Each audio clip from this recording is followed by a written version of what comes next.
در ناحیه وسط دهات به نام عبدی عوضов در کооپراتیو استحصالی به نام میجگانا جانوری حاصل کشت تکراری به فرارسی بهار راست آمد.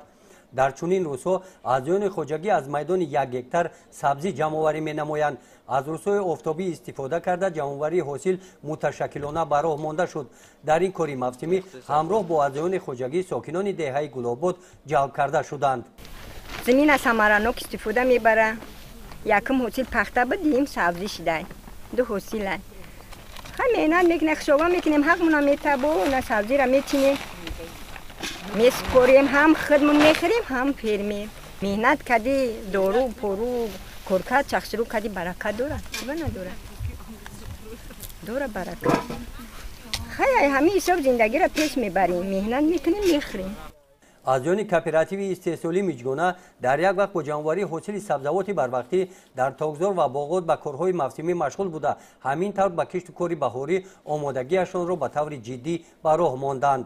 ما مردمات اینا تیاری با کشتی پخته تیاری دیدیم.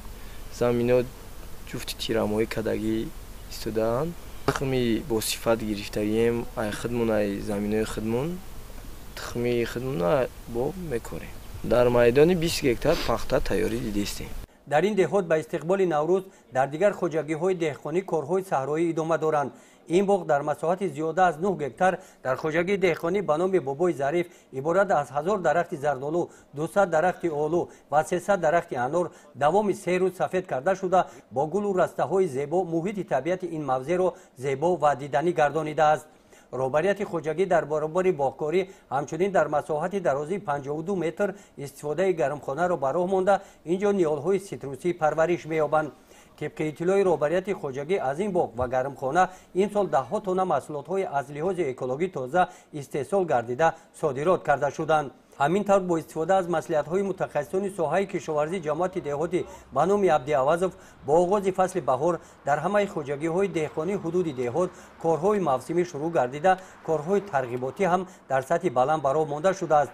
برای جلب ساکنان به کارهای آبادانی به استقبال نوروز شعار و آوازه‌ها نصب کرده می‌شوند. گزارش خواجه نظریف خدای نظر ظهورов از ناحیه واسه برای برنامه اطلاعاتی نوید